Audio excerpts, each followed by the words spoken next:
Good day everyone, we are the group 3 and we are now discussing about market research. First, I will introduce myself. I am Jelly Wenceslao and now we are going to discuss market research. So, market research is very important because it helps businesses to know or to understand what customers needs and what they really wants. It can also kanang make smart decisions before releasing a product because word research is to know, right? To understand, to find or to clarify. So market research is defined as the process of evaluating the feasibility of a new product or services through research conducted directly with potential consumers.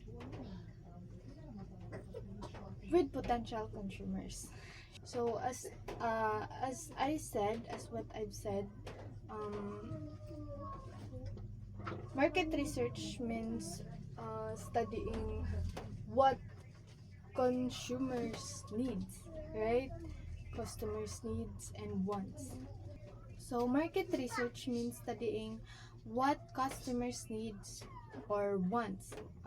For example, before adding milk tea flavor, so the shop might ask what the customers prefer, what flavor the customers prefer.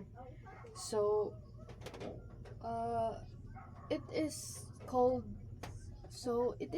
market research, right? You're knowing your customers needs or what they want.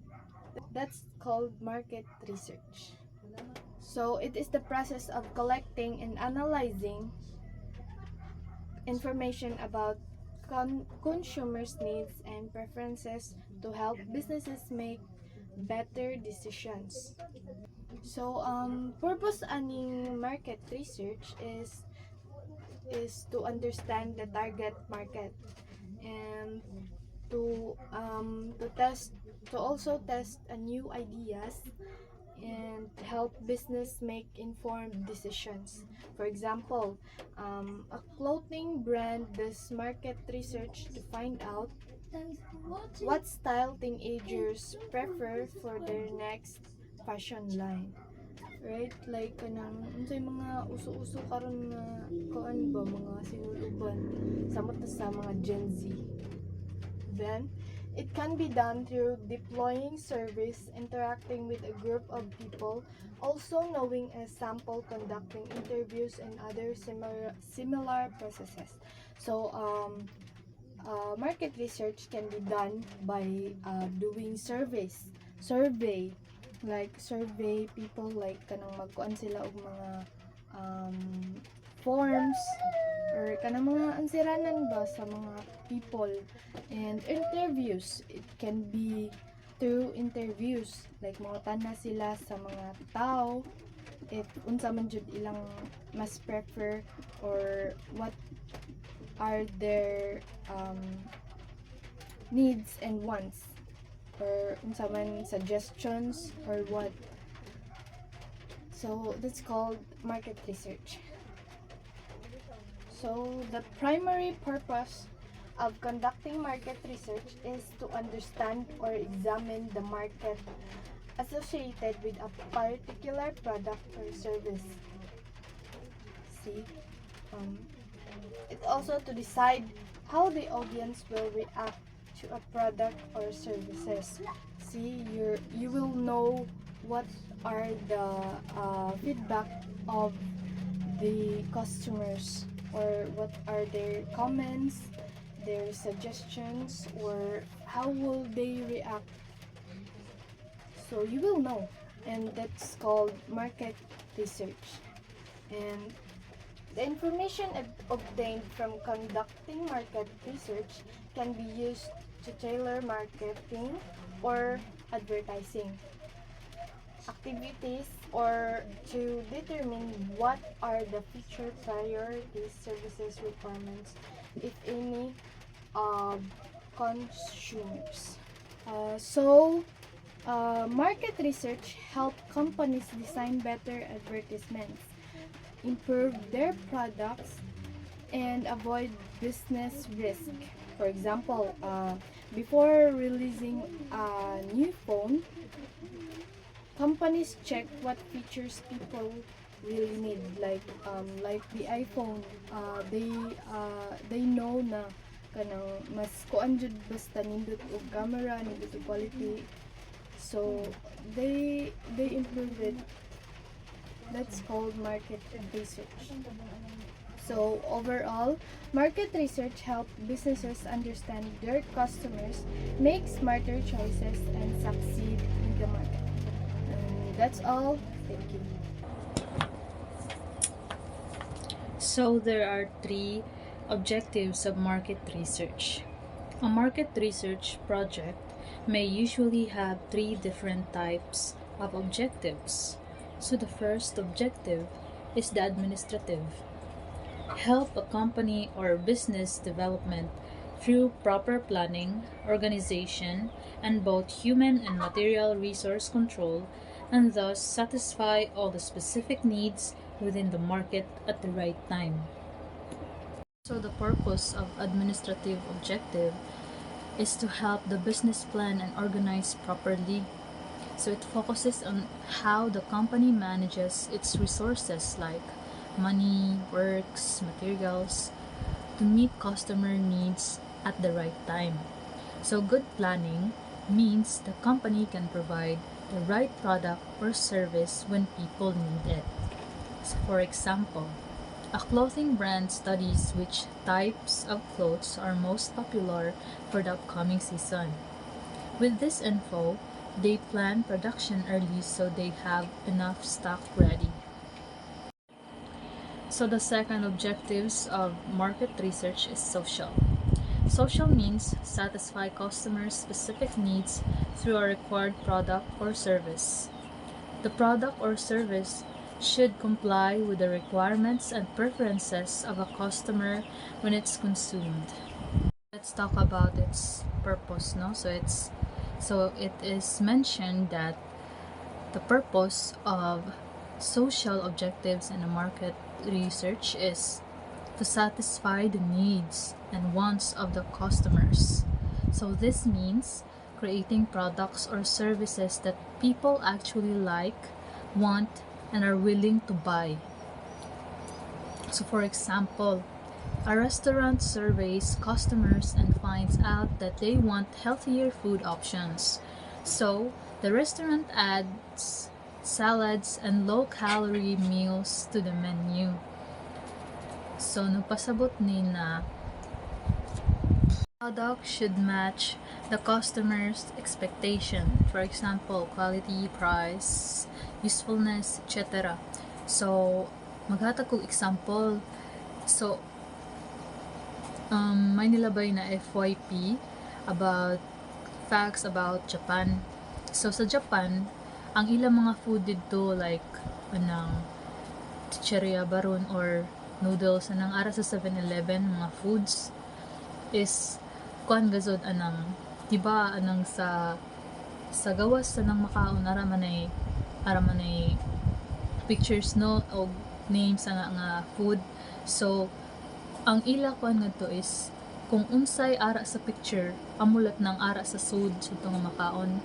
So kung kuan daw hindi ko no to ma-match sa picture ang food sa tong food is makasuhan ko na sila ana. So naghimo sila law ana sa Japan. Purpose ani na objective no is to find out whether the business idea or product is financially worth it.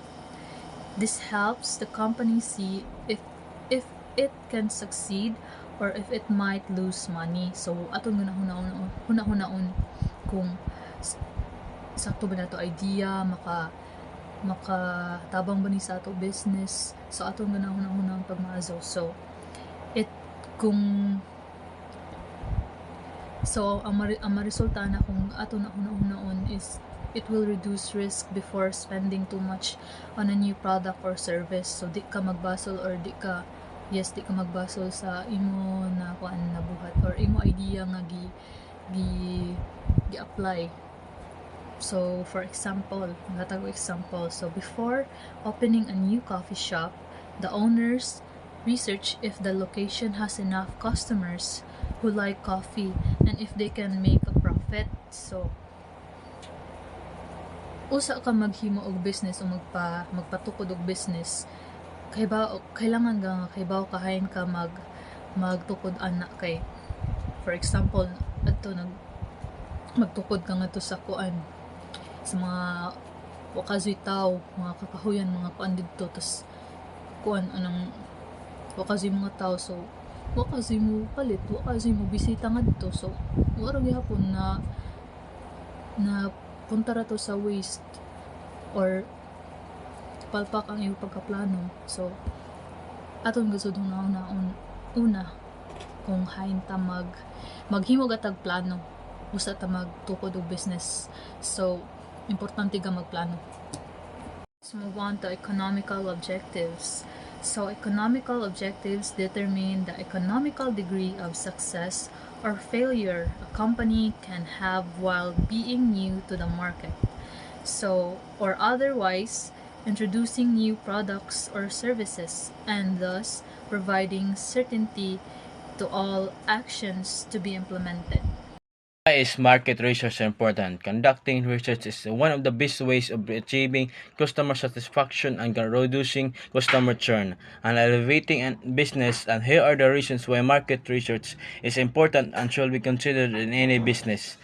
Number one reason, valuable information. It provides information and opportunities about the value of existing and new products, thus helping business plan and strategize accordingly. Valuable information. Helps you get useful info before making decision. Makibaw ka kung unsay gusto sa mga tao ug unsay uso para dili siya masayang imong effort ug pagpuhunan. Example, let's say magtukod ka og milk tea shop. Before ka magsugod, mangutana ka sa mga tao sa imong lugar kung unsay flavor ilang ganahan, pila ilang budget ug asa sila usually tigpalit. Tungod ana ang info, kabalo na ka unsay ibaligya sa usa nga presyo ang sakto. Number 2 reason, customer centric. It helps to determine what customers need and want. Marketing is customer centric and understanding customers and their needs will be help business design products or service that provide best suit for them. Ang number 2 reason kay makatabang imo mga hibaw-an ang unsay ganaha sa customers. Instead magbuhat lang ka sa imong gusto, imo sabton ang ila sundon ang unsay ila ganahan og makabaw ka sa ilang kalingawan ug mobalik ba sila pirmi diri. Example, kung naay karinderya, pili ka mangayo og feedback sa imong suki unsa in gusto nga sudan, spicy or mild. Kung makita nimo nga daghan og spicy, pwede nimo dungan og spicy dishes. Mao nang naay customer-centric approach. Number 3 reason, forecast. By understanding the needs of customers, business can also forecast their products and sales. Market research also helps in determining option inventory stock. Ang number 3 reason kay kuan siya sa future trends, makapredict siya, makatabang ni araw andam ka sa sunod nga uso o pahinglanan sa mga market. Example, kung nabaligya ka og school supplies, makabantay nga kada June daghay mo palit. Pero tungod sa research, kabalo ka nga karon daghan na mag-online class, so mag-prepare ka og ring lights og laptop stands. Forecasting na siya ba? Number 4 reason, competitive advantage. To stay ahead of competitors, market research is a vital tool to carry out comparative studies. Business can determine its strategies. Muna ay kaupat na reason. Ang competitive advantage, makatabang nimo og makaila sa imong mga kakompetensya, unsay ilang gibuhat, unsay ilang kalahian, ug unsay imong pwede buhaton para mas maapil imong negosyo. Example, kung naa kay laundry shop ug nakita nimo ang silingan nga naay laundry shop, paspas pero mahal. Pwede nimo buhaton nga parehas kag quality pero mas barato gamay or mas dali mo makuha. That gives you an advantage. Pasensya sa singot taon. Thank you. So hi everyone, so I'm going to discuss is primary market research. So primary market research is a combination of quantitative and qualitative. So and also a process where organization or business get in touch with the consumer. So ang kanang primary market research can be collected into two categories, which is it can be quanti or quali, which ang quanti is numerical data while quali is non-numerical data. So ang kanang quali is imo ng insights, experiences, and etc.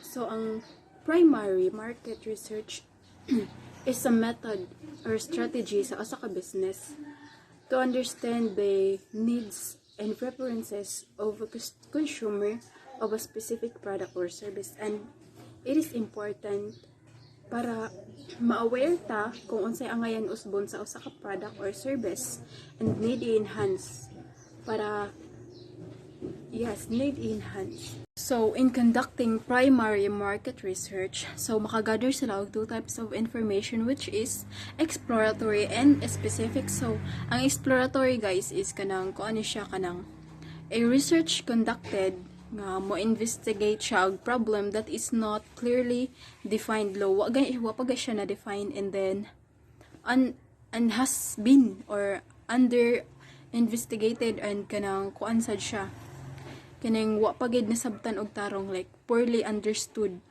Example ani guys is kanang mag-launch og new product. So mopalit day kag product nga wala ni man hibaan, no, di ba? So in launching new product, so palitan ang isa ka business, mag-launch sila og new product, and then mag-hire sila og kanang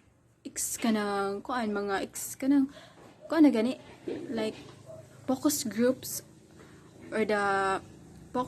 or individuals nga kanang kuan na jud kanang master jud mo kuan og research na, like kanang mohimo og kanang may mo conduct og research, then maghimo sa interview sa customers kung unsa ilang maghimog interview to the customers' interest of the unfamiliar product or specific product and services. While specific research is kanang nagdepende siya sa exploratory, di ba? Kung wala exploratory, di ba, ang exploratory is kanang kuan mag-investigate man ka. So sa specific kay kanang more on answering the well-defined questions ni siya guys. So as diri sa specific kay kanang ang gibuhat sa exploratory mo naog sa specific, so ang specific mo answer sa mga question, like yes, makaingon jud ta nga kung walay exploratory, wala say specific. Specific is focuses on answering well-defined questions or issues or market segment during atong exploratory. Mao na siya guys. I hope nakasabot mo guys. So, the first qualitative research method is the focus group. A focus group is a small group of people, usually 6 to 10, who are asked to share their opinions or experience about a topic. These discussions often happen online, so people don't have to meet in person. This method is useful when the researcher wants to understand how a group feels or thinks about something. So kanila siya kay mo din siyang ang group of people which like dili kayo sa daghan. So for example, 8 persons para ma-share lang ang ilang opinions or experiences or mga chika-chika, but through online. Like for example, a company wants to know what people think about a new soft drink flavor. So, ang ila gibuhat, nag-invite sila og mga tao, pat dili daghan. So, but through video call.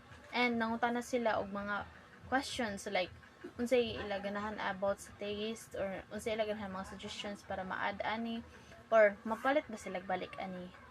So ang naka-advantage niya kay it can be done remotely, no need to meet face to face. Ang naka-disadvantage kay it costs a lot or expensive and is usually used for more detailed or complex question. One-to-one interview. One-to-one interview, as the name suggests, this method involves personal interaction in the form of an interview, where the researcher asks a series of questions to collect information or data from the respondents. The questions are mostly open-ended questions and asked in a way to facilitate responses. This method is heavily dependent on the ability and ask experience of the interviewer to ask questions that evoke responses. So, unsa man jud ay ang one-to-one interview? So, ang one-to-one interview kay usa ni siya ka klase sa pakighinabi nga duha ra ka buok tawo ang nagstorya. Ang interviewer, which is ang nangutana, ug ang interviewee ang gi-interview. So, ang purpose sa one-to-one interview kay makakuha og mas lawom nga information gikan sa usa ka tawo pinaagi sa personal nga pangutana ug tubag. Like for example, kung usa ka estudyante magbuhat og research bahin sa tourist satisfaction sa inyong lugar, pwede ka mag one-to-one interview sa usa ka turista. For example, unsay imong kasinatian sa pagbisita diri sa among lungsod? Unsa imong masuggest aron mapanindot pa ang serbisyo sa mga tour guide? So kanang duha guys, muna ako ang example sa one-to-one interview. Third is ethnographic research.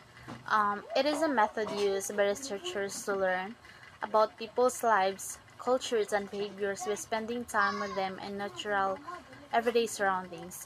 Instead of just doing interviews, surveys, or reading about a group of people, the researcher actually goes and lives with or near them. This allows the researcher to observe how people act and what they believe in, how they communicate, and how their daily life works in real settings, not just in theory.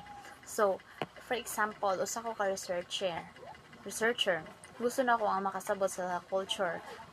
As a manobo nga gusto na ko makasabot sa ilaha kultura nga manubo, like sa manubo tribe sa Bukidnon.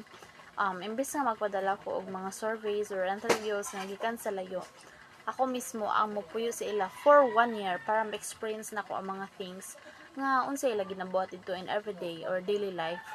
And by that, mas masabtan ako og mas makakuan ko og deep nga pagsabot jud sa iabot sa ilang culture. Tungod ana nakita nako ang mga butang nga dili lang jud basta-basta nga masulti sa interview, like sama sa mga ilang pagpakita og respeto sa mga elders, but naman sad nato, but not at all. Og kanang ilahang ila bayanihan or kanang ilang panaghiusa sa community kana sad nakita sa like inana. For example, ug kanang ilahang mga special nga mga papel, like we call that traditional healers, like inaana. Og tungod ana nga paagi mas lawom og mas ni deep jud ang ako ang mga pagsabot bahin sa ilahang culture. And that would be all. Examples of ethnographic research. Example number 1. Studying a remote indigenous tribe is a form of ethnographic research where the researcher lives with or visit an indigenous community to learn about their culture, traditions, beliefs, and way of life. So, ang explanation sa studying a remote indigenous tribe, kay a researcher stays in a mountain village to study how an indigenous tribe continues to practice their traditional rituals and beliefs despite the influence of modern society. Example number 2. Observing restaurant staff is a type of ethnographic research where the researcher studies how employees in a restaurant work, communicate, and interact with each other and with customers. By watching their daily routines such as taking orders, serving food, and handling stress, the researcher can understand the work culture, teamwork, and challenges that staff experience in the hospitality industry. So, ang explanation sa observing restaurant staff, kay ang researcher mo trabaho sa restaurant as a waiter for several weeks to observe how restaurant employees manage their emotions and maintain good service while dealing with different kinds of customers. Example number 3. Studying inside a high school classroom, where the researcher observes the behaviors, interactions, and learning environment among students and teachers. Ang explanation kay ang researcher mo spend og usa ka semester para mag-observe how students interact with their teacher and classmates to understand how social background or gender influences classroom participation.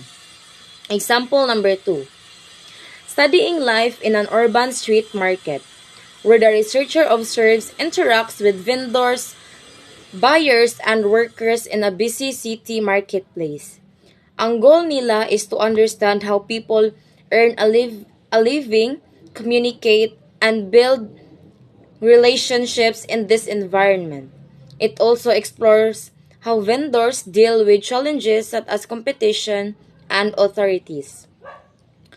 So, ang example sa ani kay ang researcher mo spends time in a city market para mag-observe kung giunsa pag-manage nila ang gamay nga business o giunsa nila para ma-attract ang mga customers sa ilang paninda o giunsa pud nila pag-balance ang trabaho sa ilang personal lives. Lastly, example number 5. Studying online gaming communities is a form of ethnographic research also that focuses on how players interact, communicate, and form relationships in virtual gaming spaces. Researchers observe and sometimes join these online groups to understand how teamwork, competition, and social bonds develop among players. So, ang explanation ani kay ang research mo appeal sa online gaming group to study kung unsa mga player mo build og friendships og mo cooperate during battles even if they have never met in life. Consumer and business markets. Business markets refers to an organization's business or entities that acquires products and services for use and productions of other service and products. On the other hand, consumer markets refers to market nearby businesses and producers to sell their products and services to the final consumers. One of the most common mistakes people make when it comes to commercial transactions is thinking about business market B2B or the same consumers market B2C. This is a quite unfortunate mistake as the two, though similar in concepts, are very different. One fact you should know always remember about market is that it is a business-to-business transactions where one company buys products from others' business for resale or to facilitate the production of other goods. The most important thing that you ought to remember about business market, as mentioned earlier, is that is a business-to-business type of transactions. It involved companies transacting with each other not for their consumptions, but in some cases to facilitate productions. In other cases, supply the product to other firm or directly to resell the purchases to the consumers. So, ang example aning business market is if ikaw naka-business then mupalit ka og product or services sa lain para imo siyang i-resell then maka-profit ka by doing that. And also consumer markets sila ang mobay sa imuhang product para sila ra sa imo gamit. Not like sa business market is sila ang mupalit or ikaw then ikaw imo siyang i-resell, not sa dili siya parehas sa consumer market niya. Sila jud ang mo use for their companies. Good day everyone, especially to you ma'am. I'm currently Tanggap and my topic is the procurement of the two markets, which is the B2B market and the B2C market. The B2B market, the purchasing process is complex, involving executives and management approvals before making buying decisions. So, ang B2B market is mas complicated ang process of buying kay mag-need man sila og kuan permission ngadto sa executives and management approvals before making buying decisions. So ang example sa nanita is ang supplier sa sakyanan kini palit og ligid ngadto sa tire company. Next is the B2C market. The process is simpler, influenced mainly by personal preferences groups, marketing, and economic conditions. So, mas simpler kung sila kay mas influenced mainly by personal preferences. So, ang example sa B2C market is a person booking a hotel room for vacation. So, as a customer, ikaw mismo ang mudayo nga sa location o amoy mo book personally sa room for vacation. Next is the payment structures. B2B transactions involve large sum and bulk purchases, while B2C purchases are smaller and based on individual consumer needs. So, ang example sa ning payment structure kay sa B2B o sa B2C is mantika. Ang sa B2B, kung magpalit og mantika is ginalon. Kung sa B2C lat kay kuandra ng linapad bahan, ng tagis ban or tunga sana. That's all. Thank you. In this regard, 828 markets employ a more complex payment structure where a business makes an order and arranges for delivery through the logistic procedures after delivery. The seller then sends an invoice to the buyer business within which the buyer company can make an official payment for goods of payment. Based on the agreed terms of payment, in the consumer market, customers choose their product of interest and pay for the product using cash or credit or checks. So, bahay na ani kay ang 828 nga mga merkado kay nagamit sa usa ka mga komplikado nga instruktura sa pagbayad diin ang usa ka negosyo naghimo usa ka order nga naghanay alang sa paghatod sa pinaagi sa mga pamaagi sa logistic. So, ikaduha kay also unlike in this consumer market where consumers buy products at the same price, in the business market, buyers can also negotiate for special terms depending on their volume of purchase, business relationship enjoyed with the selling business, and etc. So usab dili sa same sa kanang merkado sa mga konsumidor diin ang mga konsumidor kay mopalit sa mga produkto parehas sa kanang presyo sa merkado sa nga negosyo or kanang ang mga mopalit nga mahimong kanang pagigsabot sa mga espesyal nga mga termino depende sa ilahang kanang gidaghanon sa pagpalit. So ang ikatulo kay another distinction between these two market lies in how which market promotes their products and services in the business market. So products are sold to other companies and thus the method of advertisement will slightly vary from that of the consumer market here. So companies do not involve media advertisement to their product and services. Instead, they more formal channels like magazines, newspapers, and direct emails to concerned concerned business. So ang kalainan ani kay ni aning duha kay sa merkado naa ang mga unsa pa maagi sa matag merkado nga nagpasiugda sa ilahang mga produkto or serbisyo sa merkado sa mga negosyo nila nya ang mga produkto gibaligya ngadto sa abang mga kompanya ug sa ingon ani nga paagi sa pag-asunsyo sa gamay nga konsumidor dinhi. Ang kumpanya wala mag-apil sa media or sa advertisement aron nibaligya ang ilahang mga produkto ug serbisyo. Sila nagamit og mga formal nga mga channel sama sa mga magazine or mantalaan or direkta ngadto sa ilahang email kay ngadto sa para ngadto sa hingtungdan sa ilahang mga negosyo. Good day everyone. Today I will present my report about the consumer market and the B2 market. The consumer market is when business sell directly to the people who use the product or service. They are called the end users. Aron maabot nila ang mga tao, kasagaran gamito ng mga negosyo ang media advertisements. Sama sa TV, social media o mga poster aron mapaliton ang mga ilang produkto.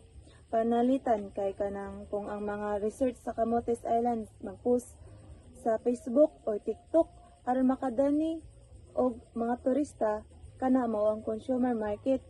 Ang mga turista mao ang end users kay sila mismo ang mogamit sa service sa resort. Then next is B2B market. Business to business means that one business sell to another business, not directly to consumers. Sa una, dili pa kayo nisikat, pero karon tungod sa teknolohiya o online platforms, nisikat na kay kini og dako na kaayo tabang sa negosyo. Panalitan kay kanang kung ang suppliers sa pagkaon gikan sa Cebu o baligya og isda o prutas sa mga resort sa Camotes Islands. Kana mao ang B2B market. Ang supplier nagbaligya sa resort o ang mga resort mao dayon ang moserbisyo sa mga turista. So that my discussion. Thank you. So, I'm going to explain this. Then before I start, I'm going to introduce myself first. My name is Cronin J.N.G. Almasin. So, let's start. Companies in the B2B market today aim at boosting their shareholder value in these markets. So, ang kini ay companies in the B2B market kay sa karon kay nag-aim din siya o kanang para kanang boosting gani para sa kanang shareholder value gani sa ilang market. Then, so while their promotion techniques are not as aggressive as with B2C markets, with B2C markets kay kanang while di ani sa kanang kuana nga kanang ang ila yung promotion daay kanang technique sa ilang promotion kay kanang mura gani dili siya aggressive sa kanang sa B2C B2C market. Then branding of products and services in this particular kay kuan siya kanang is always top notch kanang murag perminti gani ingon nga kanang murag perminti nga pinakauna. Then moreover, business operating in a B2B market often work purposely. Ang business operating di ay sa B2B market kay mura gani siya ang iyaha gani purpose kay murag sa trabaho ra sa kanang work purposely. Then towards building up the business and giving it a strong position in the industry. So ang gani mura naghatag gani siya og kanang lig-on nga position sa industriya. That's all. Thank you.